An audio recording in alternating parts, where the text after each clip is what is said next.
SMU has never seen an offense like Baylor's. And can Baylor finally stop the run for the life of them? Find out next.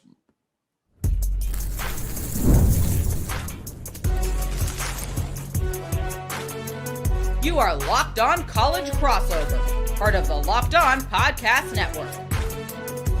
Your team every day. It is a Locked On College Crossover. Cam Stuart from Locked On Baylor, Grayson Singleton from Locked On SMU. An all Southwest Conference battle renewed again up at Ford Stadium in University Park this Saturday morning. Get the alarms ready on the CW at 11 a.m. Baylor looking to bounce back. SMU looking to make it 2-0 after a trip to the college football playoff last year. Let's take a look at what Kevin Jennings can do after what Jackson Arnold definitely did to Baylor last week, and whether I was maybe right this time and SMU hasn't seen an offense like Baylor's. We'll look at the bright spot there. And both these teams already week 2 with some crucial names on the injury report. We'll go through who might play and how big of a difference that'll make in this game. All that and more coming up on this Locked On College Crossover. Grayson, obviously looking at these two teams week 1's, like very different level of competition. And so with Baylor, I can take a look critically at how they looked against a pretty good team, maybe a team that looked better than I thought they were going to, but facing a team like East Texas A&M, formerly A&M Commerce, you get the win. A win's a win. 42-13 is 42-13. How much do you take away from games like that before we look at this game on Saturday? Well, my philosophy has always been when you're playing against far inferior competition, you got to dominate in the trenches. And what I saw was SMU on the offensive line move the East Texas A&M offensive line. Line of scrimmage getting reestablished 3-4 yards down the field. And then on the defensive line, they didn't get moved. They had a dude, Terry Webb, in the middle of their defensive line who was just completely immovable, made a couple of plays, had a sack. So when it comes to evaluating those kinds of things, that's really what I'm looking for. Skill position players did their thing. God, SMU was sloppy. They were sloppy as all get out. I mean, 6 penalties in the first half. You turning the ball over. They turned the ball over 3 times against East Texas A&M. Not something you thought you would hear, but by and large, they looked okay. They looked good enough in the trenches to where I say, okay, they validated where they are ranked right now. They've validated that they have a chance to get back to the college football playoff. And it's week 1 with no preseason. Things are going to be sloppy anyway. So all in all, pretty good. What'd you think about, y'all played an actual competitive team. I mean, yeah, it was entertaining to say the least. I'll say that. Sure. And one of the defenses definitely looked competitive for sure. It just wasn't ours. It did take me by surprise, man. It did. Like, I wasn't one of those people that was like, Baylor's way more talented than Auburn. I got sick of people saying how much more talented Auburn was. I thought it was a closer gap. But I was stunned at how ineffective they were in the run game. Mostly on the defensive side. Offense, you were down 2 scores in the first quarter, and it was like that most of the night. But I was stunned at how much they couldn't contain Jackson Arnold. I really thought Dave Aranda, 8 months to get a game plan here, knowing what Jackson Arnold can do, and maybe more importantly, what he can't do. I thought you'd tie an arm behind his back, and you didn't. You absolutely didn't. I mean, 140 yards on the ground, a couple of touchdowns, just at will, and they ran for 6 yards a carry the whole night. Arnold throws for 108 yards, and they win by 2 scores and score 40 points on the road almost. So it was just a brutal takeaway for me. I do like the offense. I still do, which we'll talk about in a few minutes. But I got to say, Grayson, I'm really worried when I look at and what Dave Aranda said earlier this week. Kevin Jennings does a lot of the same stuff that Jackson Arnold does athletically. Arnold's a bit of a bigger guy, but Kevin Jennings can really make plays with his legs. But Aranda says the thing that's different is Jackson Arnold gets out of the pocket with the intent to run. Kevin Jennings gets out of the pocket and he can run, but he really has the intent to pass, to make a play in the pass game. So maybe it's a little bit easier to put a spy than it was for Jackson Arnold, but it's still another guy that you have to defend. What do you think about that assessment, having watched that Auburn-Baylor game on Friday?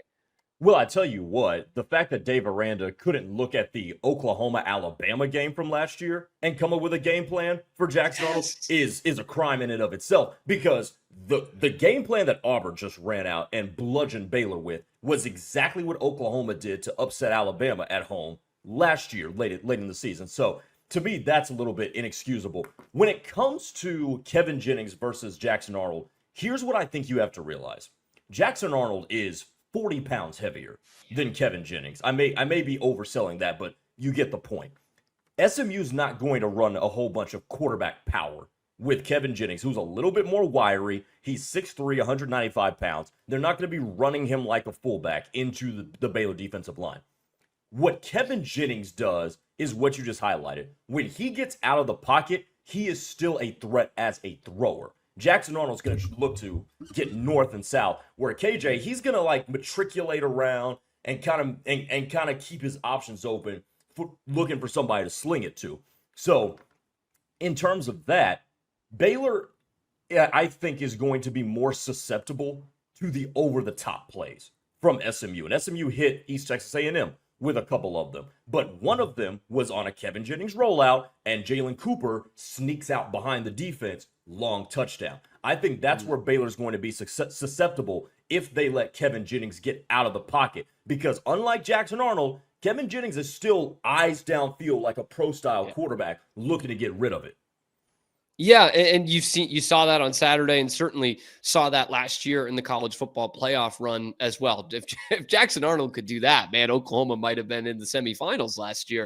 But he's not exactly Kevin Jennings when it comes to that. And looking at that, the Jennings numbers look fine, look good actually, and obviously it's a pretty comfortable win. But having watched the game, I would say there was some ups and downs. Maybe it was just uneasy watching it. You talked about the turnovers in there. Are we starting to see the seeds of, maybe not bringing back a ton of the quantity of guys from last year, and now one of the quality guys hurt? That's a really, really stupid and not easy to follow way to put it that I just did it there. Because we're going to talk about the injuries later. But yeah. Did it have the seeds of like, ooh, man, this just isn't the same team from last year? It did on the defensive side. On the defensive side, it definitely did. And they lost Maude Walker and Kobe Wilson, their top two linebackers, top two tacklers from last year. That's where it looked like you were missing stuff. Offensively, they didn't really lose a whole heck of a lot outside. They lost a couple of wide receivers, don't get me wrong. Mm-hmm. And then they lost their leading rusher, Broussard Smith. But in terms of the things that were popping up, I don't think they were directly correlated with the dudes that they lost. They returned left tackle Savion Byrd, who was, I think an atrocity would be a little bit hyperbolic, but he wasn't good at that left tackle spot. And where you see it was that left side where the blindside rusher came and got Kevin Jennings for the strip sack, one of the turnovers that SMU had. So that to me wasn't a correlation with the dudes that they lost. It was just, I don't know if the tackles are as good as we otherwise, especially on the left side, thought they would be. So that would be a way where Baylor could probably get them. But other than that, in terms of the stuff that they lost last year, SMU's done a pretty good job replacing them. Now, one of those replacements was Jordan Hudson, who looked like he snapped his arm off on the first play of the game. But the run game looked, it looked terrible. But the run game looked good, and the run blocking looked so good. And then Kevin Jennings is just going to get better and better. He's going to get more comfortable. So in terms of replacing what you lost, I don't have any concern, especially on the offensive side with that. Yeah. So real quick, so you like where the run game was at? The leading rusher at 44 yards, and you're okay with that? You're liking that? Well, keep this in mind. It was 44 yards on 7 carries. So they divvied up the carries between Chris Johnson Jr. and T.J. Harden and Derek McFall. And look, the first two had a burst. They had a burst and they had a wiggle. And again, week 1 games are so weird. Like the stats can sometimes be misleading, but the averages per carry, if you take Kevin Jennings and the one run that Ty Hawkins had out of it, so take the quarterbacks out of it, SMU ran the ball 26 times for 124 yards. That's 4.95 yards per carry. More than satisfactory by most football standards. So yeah, I feel more than comfortable of where the run game is. Okay. All right. And you're feeling okay with that run blocking as well. I mean, Yeah. part of this too, no excuse for how bad Baylor was in the run defense. They faced a PFF top 10 preseason offensive line as well. So, that part has to be put into it, I guess too. Yeah. Yeah, no, I feel more than comfortable, especially going up against. Look, SMU's offensive line is not Auburn's by any stretch of the imagination. They are not as big, they are not as good as Auburn's offensive line. But the way Baylor just could not, I mean, they couldn't offer any sort of resistance to Auburn's I running would game. love to offer some resistance, Grayson. I would. But I can't. I wish I could right now. I mean, hell, you and I could have played up there in run support and maybe offered the exact same as what Baylor. I mean, it looked bad. And if you're Baylor, here's where, and I want you to hear your take on this too. If you're Baylor, here's where you can get got. If you start giving up chunk run play after chunk run play after chunk run play, what do you become susceptible to at that point? The play action pass. And even though Jordan Hudson is out, SMU's got plenty of speed at wide receiver to get behind the defense. And we know that because of that speed, Baylor's going to have to play at minimum with that too high, which means it's going to be a lighter box for SMU to run against. And if you can't get stops with your front six or your front seven, all of a sudden everything else gets opened up. You know what? I might have to disagree. And here's why. Here's why.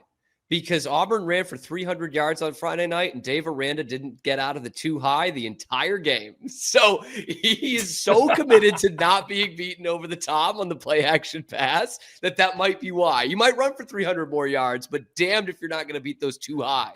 But so fine. That basically means he doesn't want to get into another track meet, which he already got in a track meet playing too high. Like that is like that's an issue if you get into a track meet and you're staying in a too high shell. Like that's not supposed to do. But it also does.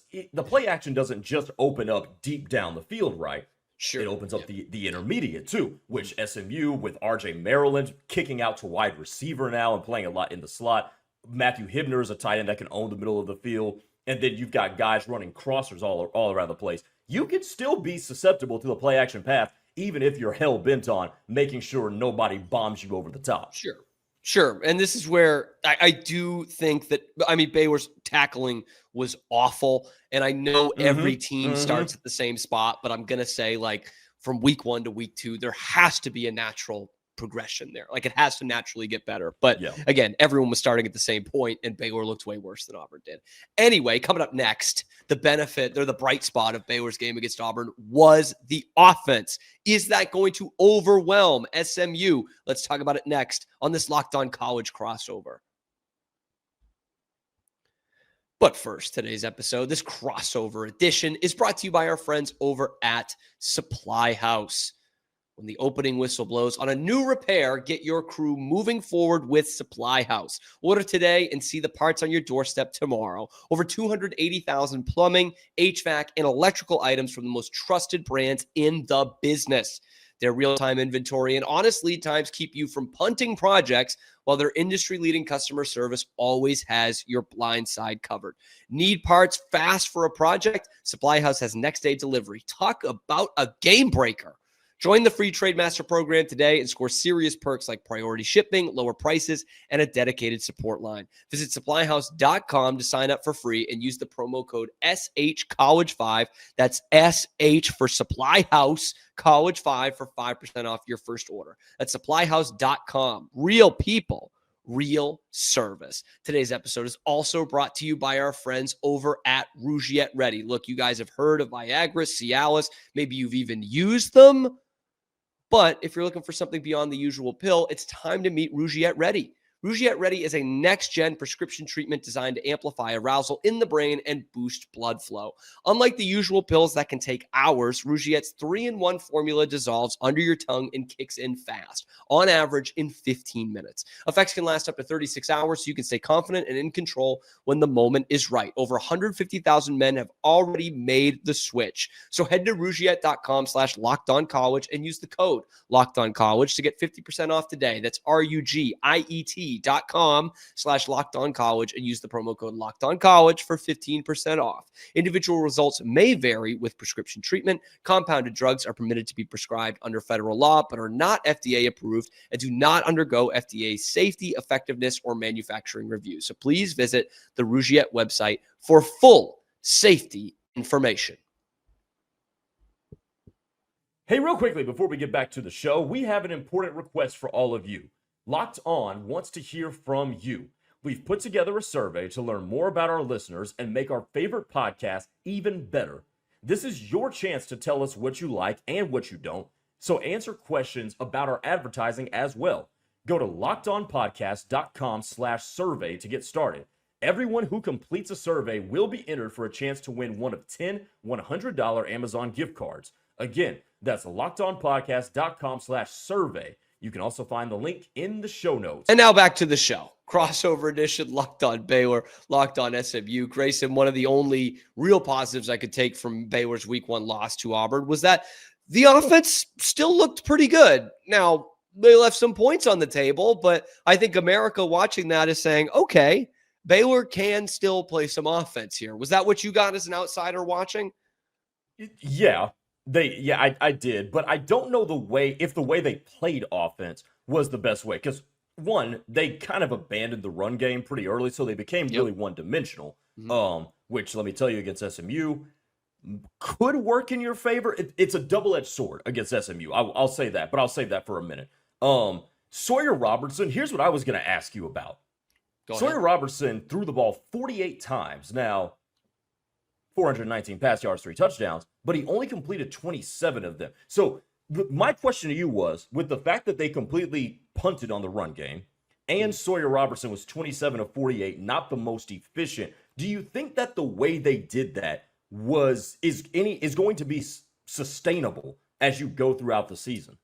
No. If Sawyer Robertson's throwing 48 passes in this game, they didn't win it. In fact, I should have gone back and seen this, but I would venture to say that anytime Sawyer Robertson's thrown the ball more than 40 times in a game, Baylor's not won. And it's all the same kind of game. BYU last year, LSU in the bowl game last year, Auburn in this game. You fall down early and you say, well, the kid's got a great arm. He can, beat a couple of different defenses. We've got weapons out there. Our best chance to score is in the pass game. And so maybe they do wait a little bit, or some teams would wait a little bit longer to just abandon the run game. And they did it at 14-3. I mean, that's how you only get to 64 rushing yards in the game. They're not a bad team running the football, but they completely punted on it and kept themselves in a game with their passing attack and some busted plays. And Sawyer Robertson, who actually I think worked better against the blitz than a lot of people thought he would. That was kind of the downside on Sawyer Robertson, was when you blitz the safeties and there's pressure coming down the middle, he can really struggle. And obviously they got to him a couple of times. They sacked him 4 times. He was 27 of 48. But I don't think that was a huge issue for Sawyer in this game, and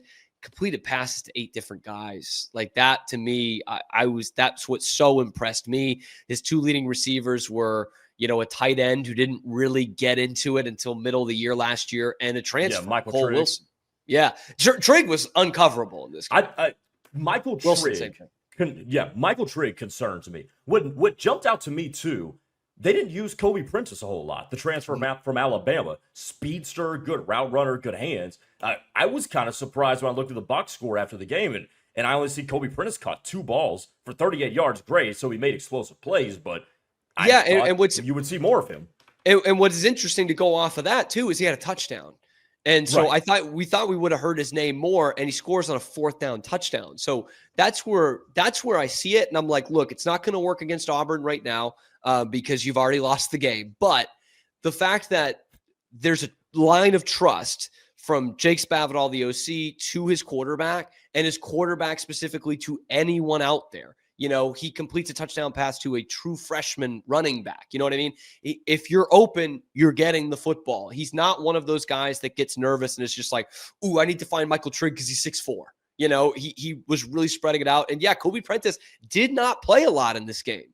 He did not get a lot of targets and was a name that you just didn't hear very much. And, 4th and 9, he runs a good route, and there he is catching a touchdown. So that's like really where I think this Baylor offense is scary. I don't know. I don't think Cole Wilson's their best receiver, and he went for 8 catches and 134 in that game. He was uncoverable. So that's where I think, that's where I think Baylor can get at SMU a little bit. Now, of course, they need to not fall down 2 scores early, like they did in this one and like they did against LSU. But I think that would probably be some pause for concern for the Mustangs. Here's the thing, though, and I'll talk about how it affects the Mustangs in a second. Okay. I think if you're Baylor in this game and beyond, the offense has to be more efficient. They looked like they were so reliant on the big play. They were reliant on the explosive instead of being able to actually matriculate the ball down the field. Now, they did so on a couple of drives, but when you look at 27 of 48 for 419, that just screams we are reliant on bombing you over the top. And that can be feast or famine, especially against a team like SMU. I'll pivot off that. That's got really good safeties. SMU's got 2 really, really good safeties, Isaiah Wokobia and Ahmad Moses. He also had a pick 6. But a long one, a very long one. 95. Now, the way Baylor played offense against Auburn is a double-edged sword against SMU. If you're going to drop back that many times, SMU's pass rush and their defensive line is very, very good. I'm very comfortable saying that after one game against a far inferior opponent.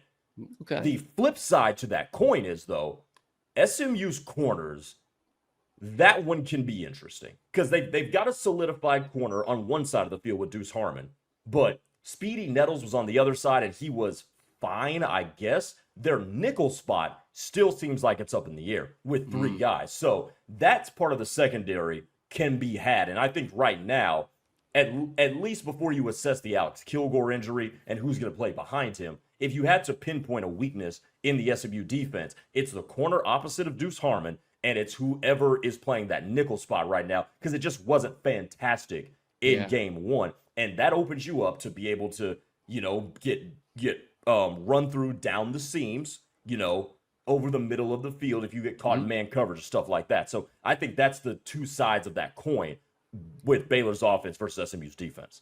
That becomes interesting, Grayson, because I think Baylor can be real effective in the slot.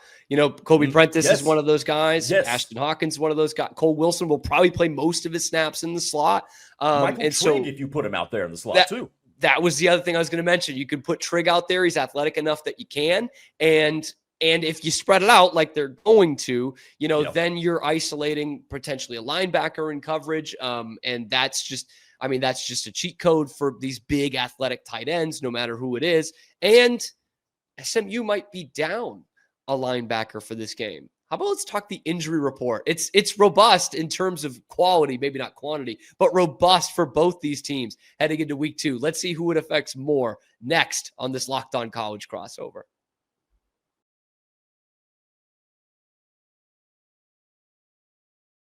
The NFL season is almost here, and FanDuel is making sure you're ready for kickoff with a can't-miss offer.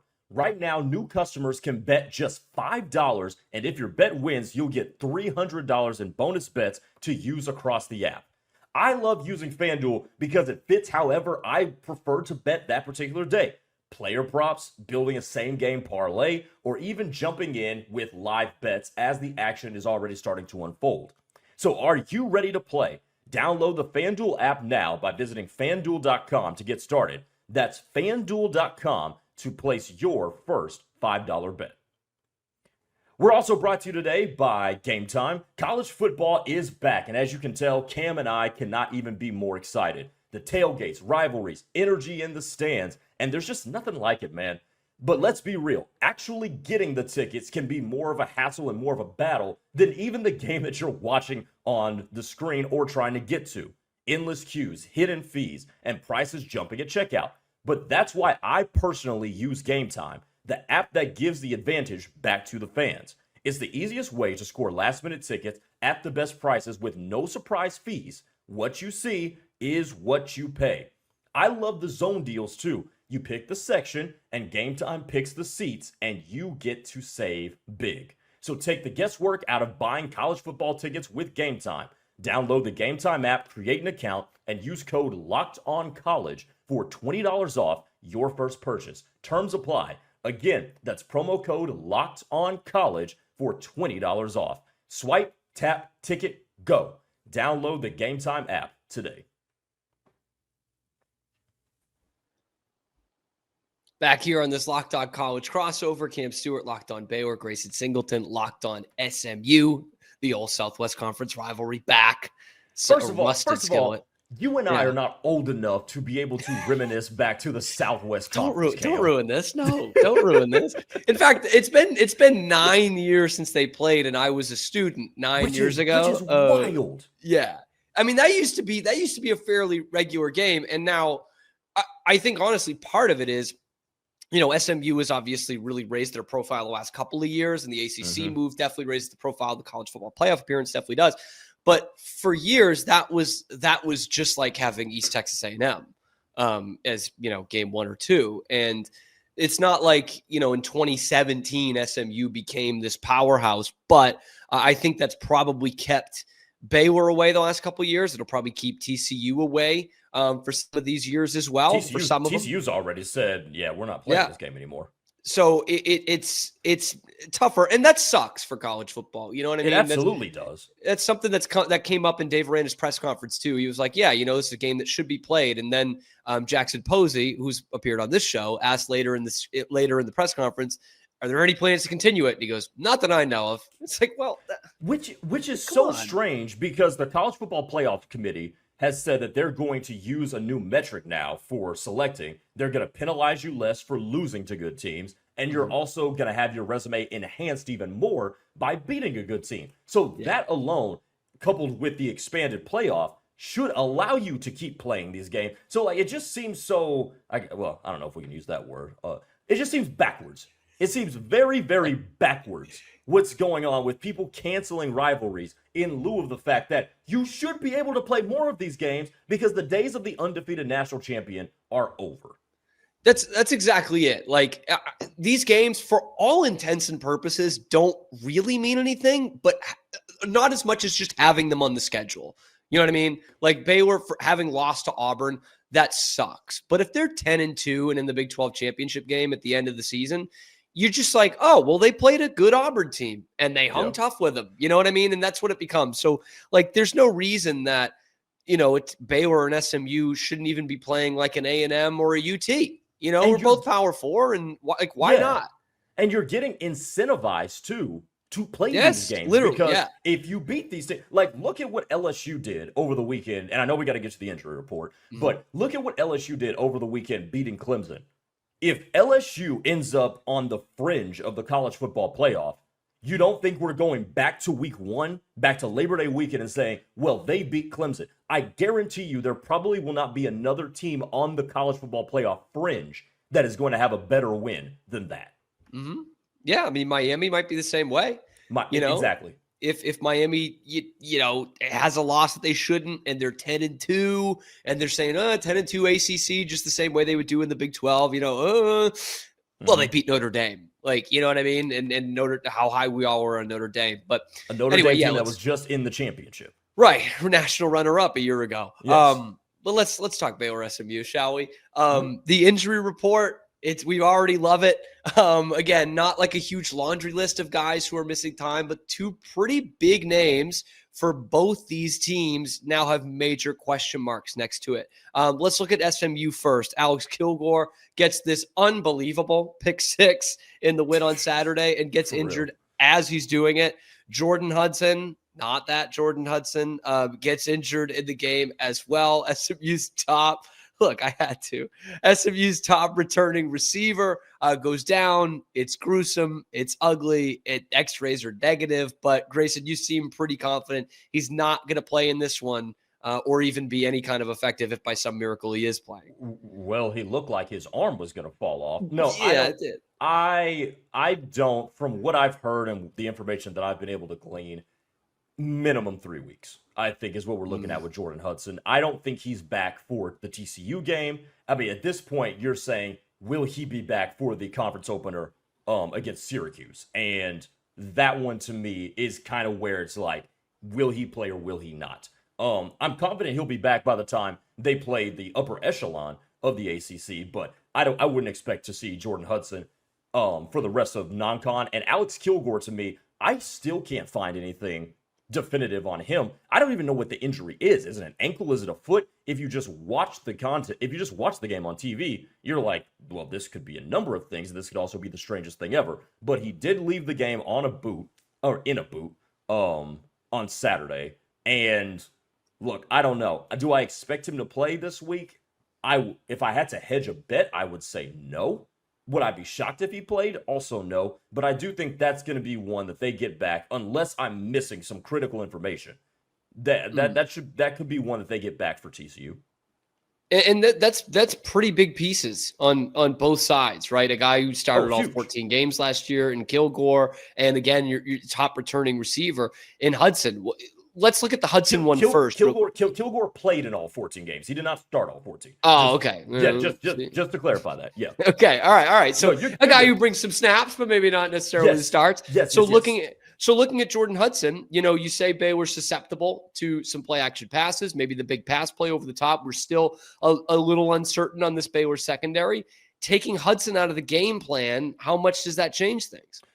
Well, Romello Brinson still brings a deep attack threat and a speed threat, so it doesn't take him out entirely, but it does move a guy like Jalen Cooper, who's a true freshman, into the picture. And Jalen Cooper caught a touchdown, got behind the defense, got a touchdown against East Texas A&M. And there's been a lot of hype around the 3 freshman wide receivers that they expect to play. Jalen Cooper being one, Carterius Brown being another, who had one catch for 12 yards, and then the Robinson kid, who got out there a little bit, didn't factor in too much. But now you're looking at guys like true freshmen Jalen Cooper and Carterius Brown, who's going to step up. Also, this is his second game returning from a torn ACL, but I wonder if they start to utilize R.J. Maryland a little bit more. The tight end that was converted to a wide receiver, who, by the way, is still 240 pounds as well. So, I mean, it's starting to look like a Kelvin Benjamin type of thing. For real. But I wonder, he only had 2 catches in game 1, which,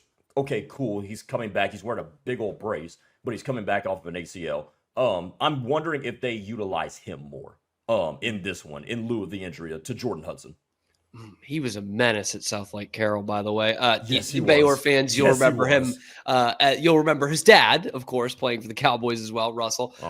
So, and that is a dude who, has he put up the numbers like Michael Trigg? Not necessarily, but that same kind of vein of like, you can put him in the slot, you can put him in at tight end. He's probably going to be a mismatch either way, which not a lot of guys can do. And looking at this Baylor side of things, it's double-edged. Because you get your best run attacking secondary player, defensive back, in Carl Williams, most likely is back for this game. Box safety, star position. His highest rated EFF is actually supporting against the run.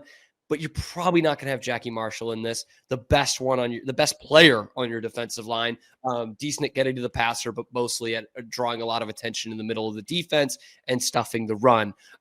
Hugh Freeze was raving about Jackie Marshall before the Auburn game. He goes out in the first quarter. It's a high ankle sprain. And Aranda said earlier this week, honest to a fault, he was asked who's going to replace him. He's like, I don't know yet. We don't really know how we're going to figure that out. Not exactly what you like to hear against a good SMU offensive line, and when you just gave up 300 yards. So, you couple that with, taking an explosive receiver out of the game, taking a good run stuffer out of the game, but adding one back in. Who knows? Maybe it just puts it at a push here. But Grayson, before we get you out of here, it's Thursday. All right. For me, it's Tuesday for you. What do you want to throw out a prediction, or do you want to throw out like a key to the game or anything from SMU's side? Key to the game is limit the explosives. I think SMU offensively is still going to be fine, even minus Jordan Hudson, especially with the way they can run the ball. And we've seen Baylor's inability through one game, albeit, to stop the run. But they've got to limit the explosive, make Sawyer Robertson actually move down the field, and see if this offense can actually efficiently move itself down the field. So that's what I would say for SMU. I'll go with the Mustangs winning this one. I said yesterday on Monday's show that they could win this one in the double figures. I'm gonna go with 27. I'm gonna go 27-19 on this one. So a win by 8. Oh, it's an ugly score. 27-19. Oh, man, but a win is a win. I mean, do I need I do any X factor other than the obvious? Like if you're going to give up 6 yards to carry, yeah, you're going to lose the game. How about that? So aside from the obvious, I've said it a couple times on my shows this week. I mentioned it earlier in the show too. 17 points on 5 red zone trips. Like, you still got to be better than that. Like, you turn it over on downs in the first quarter, you turn it over on downs at the end of the game. You gotta be better than that. So that's the only downside I had to the offense in the Auburn game was just that stat alone right there, and the fact they had to score on 2 4th downs. Baylor's always aggressive in that. I'm gonna pick the Bears because I don't know any better, Grayson. I'm gonna do it 2 weeks in a row. No, I actually do. I do feel better about this game because I do think they will tackle better, and I think SMU's got a good offense. I don't know if they have the run game that Auburn has. I think it's going to be hopefully a little bit easier for Baylor to combat that. And again, they were 1 play away from most of the game, and they give up a kick return touchdown to, which hopefully is not a habit. Hopefully one of those fluke things. So I'm going to pick Baylor in this one. I'm going to go 34-23. 34-23, the Bears take it. So you are going with the double-digit spread. I'm going with the double digits. I'm going with the double. I'm bold enough to do it. Look, I knew you were thinking it, but I'm going to do it. 34-23 on the road, and should be a good one. Grayson, you're still, it's a new channel here. It's first season of Locked On SMU. Real quick, tell the people where they can find you. Gray_Singleton 2. It's right there at the bottom of the screen is where you can find me on Twitter, but go ahead and subscribe to the channel, Locked On SMU, on YouTube, but also on Spotify, Apple Podcasts, or wherever you get your podcasts. And also follow Locked On SMU on Twitter as well. Yes, and if for nothing else, Baylor fans, because obviously that's who we're talking to here, to get them to follow your channel. If nothing else, these two teams are always battling each other for recruits. So, and both of us will have that going as long as it is going. So drop your score predictions in the comments section below. Be sure to like the video, subscribe to both these great channels, and we will see you on the next one. This has been a crossover edition, Locked On Baylor and Locked On SMU.